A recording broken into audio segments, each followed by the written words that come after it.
All right, now it is time to welcome our second guest in a segment we call Dog Mom Biz.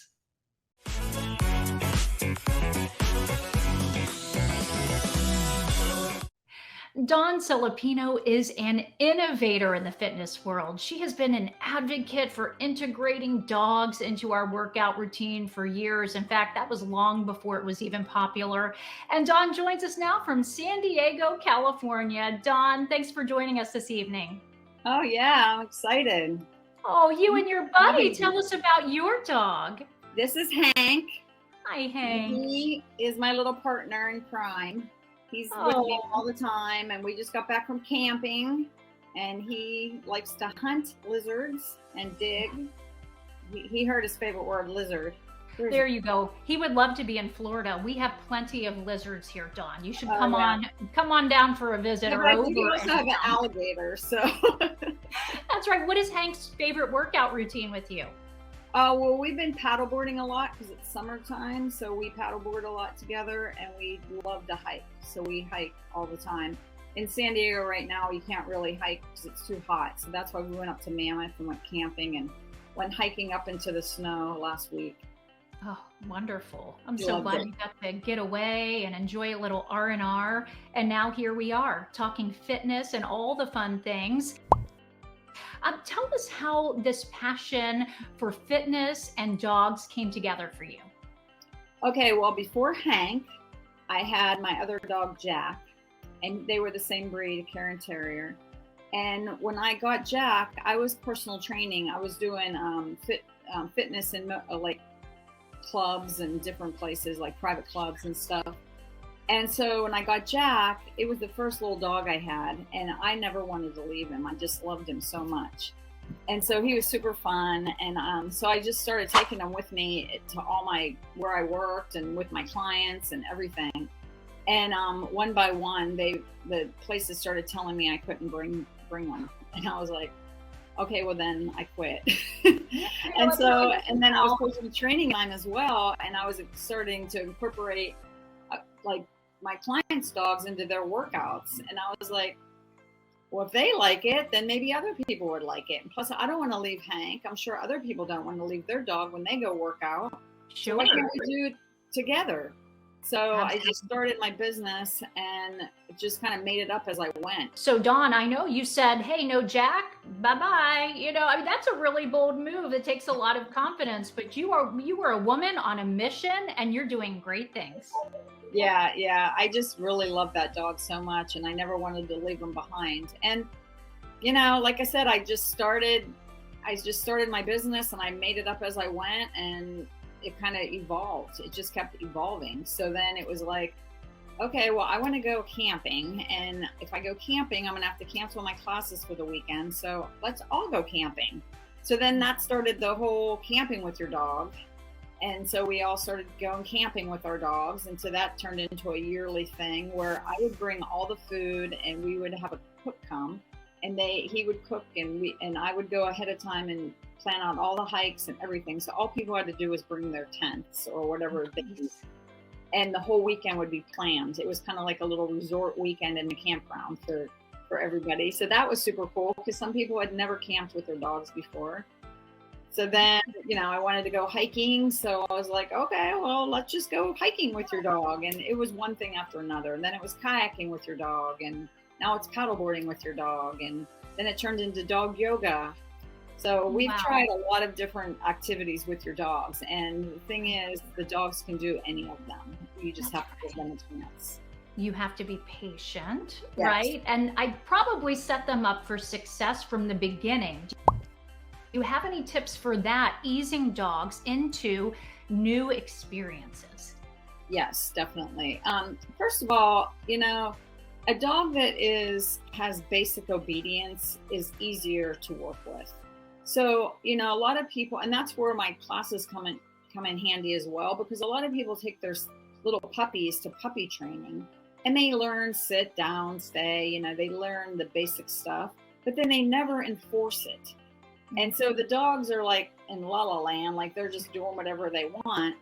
Where in our classes, we enforce those. So instead of just taking your dog for a walk, we'll stop and then we'll say dogs are in a sit, and then we'll do an exercise. But you can do that on your own walk as well. And I'll keep enforcing those making your dog think. That's what it comes down to, is because most people don't realize that mentally stimulating the dog is just as tiring as physically. So if you're just taking them for a walk and you're on your phone and the dog's sniffing and stuff, that isn't mentally stimulating them. But if you stop and say, okay, you have to be in a sit, they want to keep walking. So that is really hard for them to stop and get in that sit or getting that down, or even if you're out on a walk, just getting them to do something different. Like Hank and I, we go on trails, so I get them to get up on the logs and we do different things. I love that, because you're saying the more we integrate our dogs into our everyday lives, we're building bonds, we're building that connection with our dogs, but we're also putting the necessary boundaries in place so that it's a win-win, right? And sometimes with a lot of things in life, we have to put in the hard work up front to kind of, and it makes a big difference. It makes a huge difference. I mean, even when you want someone to watch your dog, they're going to want to watch your well-behaved dog than a dog that's out of control, he pulls on the leash and is barking all the time. So the more you can train them to, and like you said, do the work up front, it pays off in the long run. I remember when I take Jack places, everybody's like, wow, he is so good. I'm like, he wasn't born that way. I work with them all the time, you know? Yes, what a good point. Jack was such a good boy. Puppies, and then you let them do whatever they want the rest of their lives. No, it's a constant, just like kids. It's kids. So much. I see so many connections between raising up kids and raising up my dog. Good point, Dawn. Yeah. Good point. You know, I know Jack was such a special dog to you, named after your father, right? And then the inspiration for a book. I can't wait to hear all about that. Tell our viewers about your book. I wrote this book. You have so many accomplishments. Jack's Journey USA. This is Jack, and that was our RV. So in 2014, in 2014, I was on a hike with Jack in Solvang, California. It's north of here. And from that hike, I could see the ocean and I could see a lake. Like if I turned around, I could see a lake. And I was like, man, this is just so beautiful. Yes. I thought, wouldn't that be so cool to travel all over the country with Jack and hike and just see all this beauty? And so I literally came home from that trip, started looking for an RV. I bought an RV, and in 2015, I did 25 states. I drove all the way from San Diego to Maine, and I taught fitness classes all over the country. And so we did 10 different fitness classes in different states throughout the country. And I wanted to inspire people to get out and do things with their dogs. Like some places I went, people were like, oh, I didn't even know this restaurant was dog friendly. Because, you know, I had Jack with me everywhere. Right.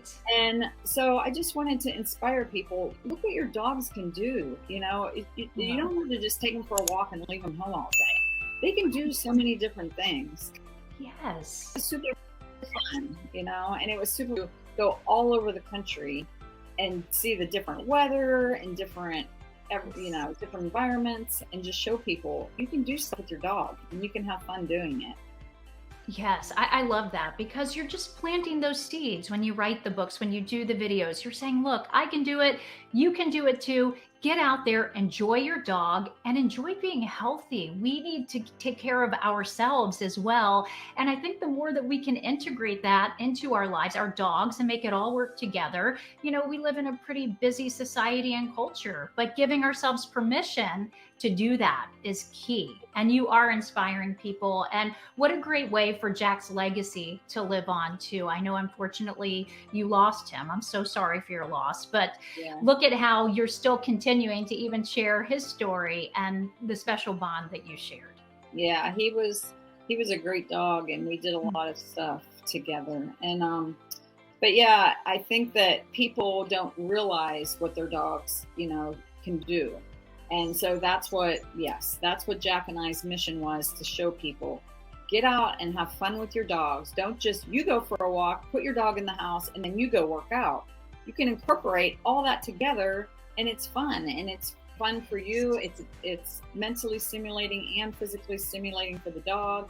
And, and it's a great way to learn your neighborhood, to go to different parks and do different things. So it's been really fun. So give us some practical tips, us dog moms, about how to integrate our dogs into our everyday lives. And I know that you have just so much wisdom to share. So give us some of maybe like your main bullet points, so to speak, or the things that you're most passionate about when it comes to pets and fitness. So I don't like retractable leashes because you really do not have any control with your dog. So if you need to grab a hold, like get your dog to come and you grab a hold of that leash, you're going to cut yourself. Where if you have a regular like 6-foot leash, you can grab a hold of it and get your dog back. Say, they're going to run out into a street or something like that. So you have much more control with a regular leash than you do a retractable. And people say, oh, I can lock it. No, it's not the same. So if you're going to work with your dog, always get a regular 6-foot leash. And then, really good advice. Yes. And then, thanks. And then, just start with walking. If they start pulling, you can turn. I'm not a dog trainer first. I want to tell everybody that. Okay? That's okay, but you're all about putting in the work and the steps and staying fit and enjoying our dogs. Yeah, I've been doing this a long time, and I have worked with a lot of dog trainers. But you can incorporate different things. So say you want to start running. Like I saw on my one of my Facebook groups the other day, some lady was like, I want to do a 5K with my dog. But you're not a runner and your dog's not a runner.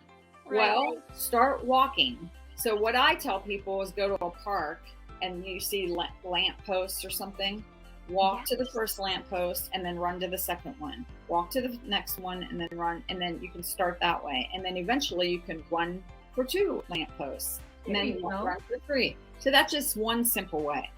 Then if you want to incorporate the mental stimulation for your dog, you can, especially when you need a break or your dog needs a break, you can stop and say, okay, sit.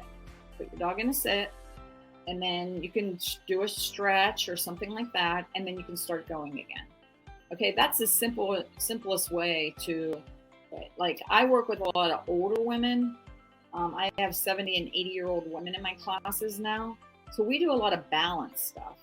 So we'll stop and balance. So we'll even stand on one foot and we'll put the dogs in a sit or a down, just stuff like that, so important for our safety, right? And also for the safety of the dog and the human. And also, like you said, as we age, balance is so important. Balance is so important for everyone. Yes, really. And we'll do different exercises with standing on one leg with our legs out to the side. I mean, there's so many different balance exercises you can do. I'm just giving you an example. Right. You can stop in the middle of your walk, do something like that, and then put your dog in the sit or the down or whatever. Or else you can even practice balancing while they're peeing. Or they're going to the bathroom, on the there side. You go. So I want to introduce you to my little bobblehead Louie here. Okay, so I have a precious golden doodle in real life. He's right on the floor actually over here, but I can't quite get to him. But I love to take him on walks.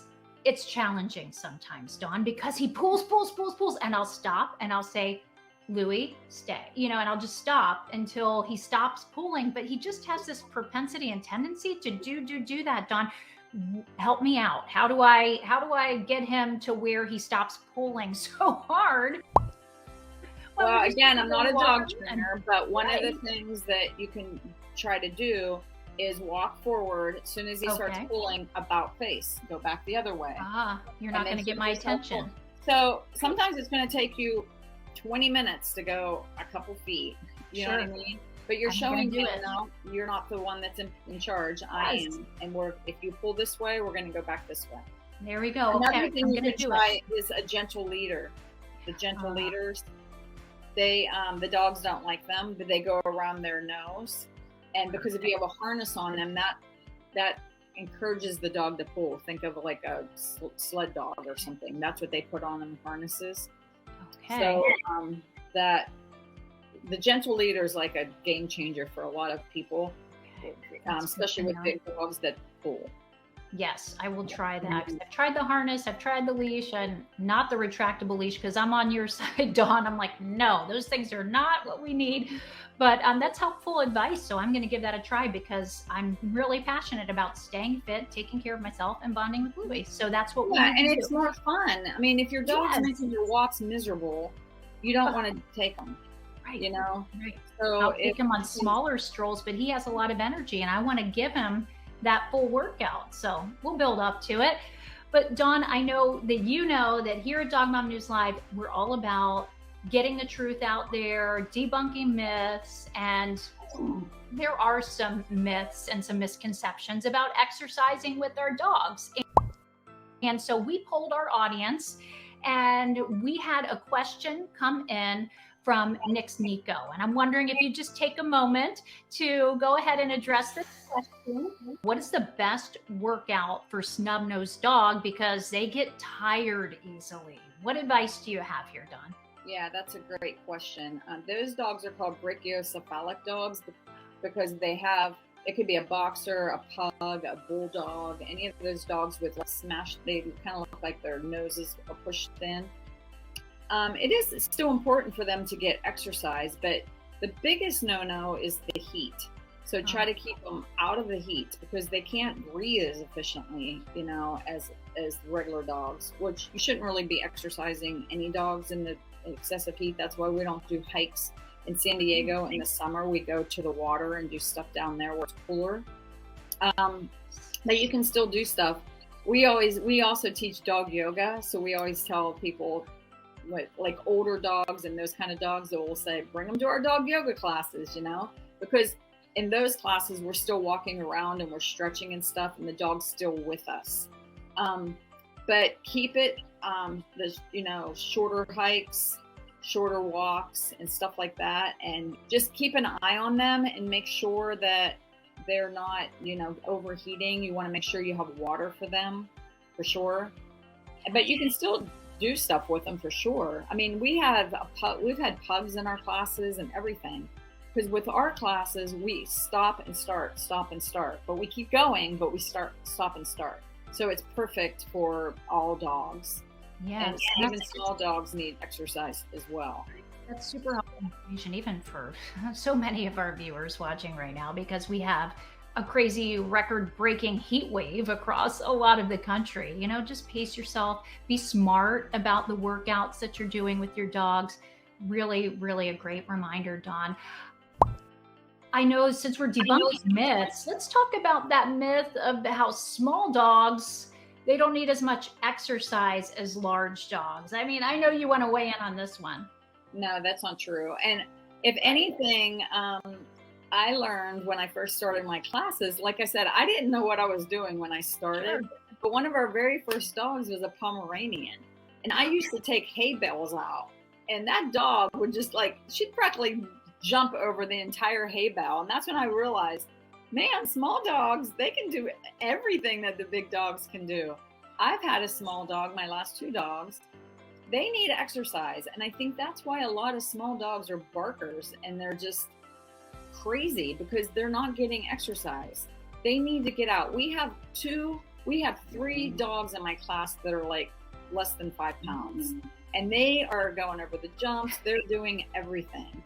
Yes, they love it. They love it. And so small dogs need exercise as well. It's like saying small little kids don't need exercise. They do. Right. Every animal needs exercise. They need to get out and move. And again, they need the mental stimulation as well. And I really do believe that's why a lot of them are stuck in the house. That's their exercise, running around the house, and they're bored.